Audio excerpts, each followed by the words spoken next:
Сәлем барлығына. Ең маңызды сұрақтардың біріне жауап бергім келіп жатыр. Абди қазіргі кезде Америкадағы жағдайға байланысты, коронавирус, карантинге байланысты визаны қалай беріп жатыр ма, беріп жатқан жоқ па деген сұрақ көп қойып жатыр.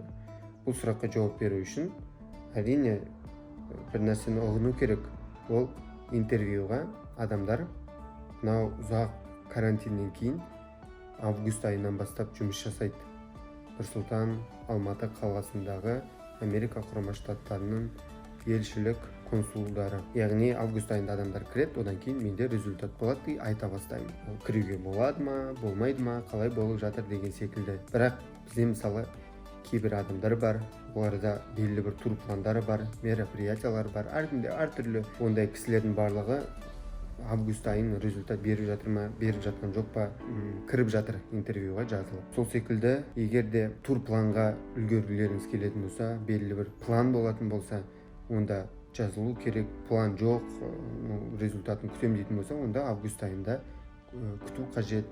Август айында мен айтамын, бізде мысалы шамамен 10 адам жазылса, қанша адам өтті деген секілді.